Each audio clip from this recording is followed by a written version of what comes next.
اللهم في هذا الشهر المبارك افتح لنا أبواب البركة والرزق والتيسير والفلاح والنجاح، واحفظنا من كل شر ومن كل سوء ومن كل بلاء، واصرف اللهم عني عيون الحاقدين وحسد الحاسدين وسحر الساحرين وكيد الكائدين ومكر الماكرين وتلبس وتسلط شياطين الإنس والجن وكل ذي شر وفتنة وبلية، واحفظني وأهلي وجميع المسلمين بحفظك الحافظ المتين.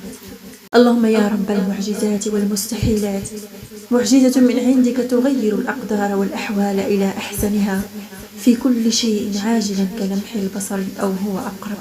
رب ابن لي عندك بيتا في الجنة ونجني من القوم الظالمين. رب اغفر لي ولأهل بيتي وأدخلنا في رحمتك إنك أرحم الراحمين. اللهم اجعلني من الذين يمسكون بالكتاب ويقيمون الصلاة. اللهم آتنا خيرا مما أخذ منا واغفر لنا إنك أنت الغفور الرحيم. اللهم يا من خلق الأرض والسماوات العلى، يا رحمن على العرش استوى، يا من له ما في السماوات وما في الأرض وما بينهما وما تحت الثرى، يا من تعلم السر وأخفى، يا من له الأسماء الحسنى، يا من مع عباده يسمع ويرى، يا من أعطى كل شيء خلقه ثم هدى. اللهم إني أسألك الجنة وما قرب إليها من قول وعمل، وأعوذ بك من النار وما قرب إليها من قول وعمل.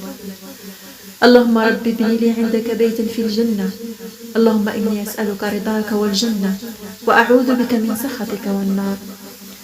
اللهم أحسن عاقبتنا في الأمور كلها وأجرنا من خزي الدنيا وعذاب الآخرة. اللهم ربنا اصرف عنا عذاب جهنم إن عذابها كان غراما. اللهم ربنا إننا آمنا فاغفر لنا ذنوبنا وقنا عذاب النار. اللهم إني أسألك الجنة وأستجير بك من النار. اللهم أمين يا رب العالمين.